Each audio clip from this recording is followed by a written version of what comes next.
যা কিছু হচ্ছে সমস্ত কিছু মজার জন্য, তাই কোনো কিছু সিরিয়াসভাবে নেবেন না।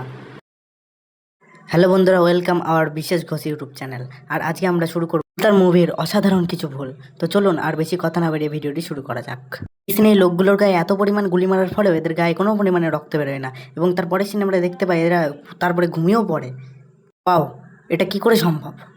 এখানে ট্যাবলেটটির পাশে একটি মদের বোতল দেখা যায়, কিন্তু এর পরের সিনে মদের বোতলটি গায়েব হয়ে যায়। পরের সিনে আমরা দেখতে পাই ছুরিটা একদম বাক্সের কোণা সোজা লাগে, কিন্তু এর পরের সিনে আমরা দেখতে পাই যে ছুরিটা বাক্সের মাঝখানে লেগেছে। এর পরের সিনে যখন জিৎ আর জিতের বোন অটো থেকে নামে এবং তার অটোর পাশ দিয়ে একটি মেয়েকে দেখতে পাওয়া যায় কালো রঙের প্যান্ট পরে আর অরেঞ্জ কালারের একটা ড্রেস পরে, কিন্তু তারপরের ক্লিপেই আমরা দেখতে পাই মেয়েটি আবার পিছন পিছন হেঁটে আসছে, কারণ এই মেয়েটা ক্যামেরার সামনে থাকতেই বেশি ভালোবাসে। কাঞ্চন মল্লিক যখন তার বউয়ের সঙ্গে কথা বলছে তখন এই ট্যাবটা একটা ব্লুটুথ ডিভাইসের সঙ্গে কানেক্টেড আছে, যেটা কাঞ্চন মল্লিকের কানে থাকা ইয়ারবাডের সঙ্গে কানেক্টেড আছে। আমরা সেটা দেখতে পাই, কিন্তু তাহলে কথাগুলো তার শাশুড়ি কিভাবে শুনতে পায়? কথাগুলো তার শাশুড়ির কানে কিভাবে পৌঁছায়?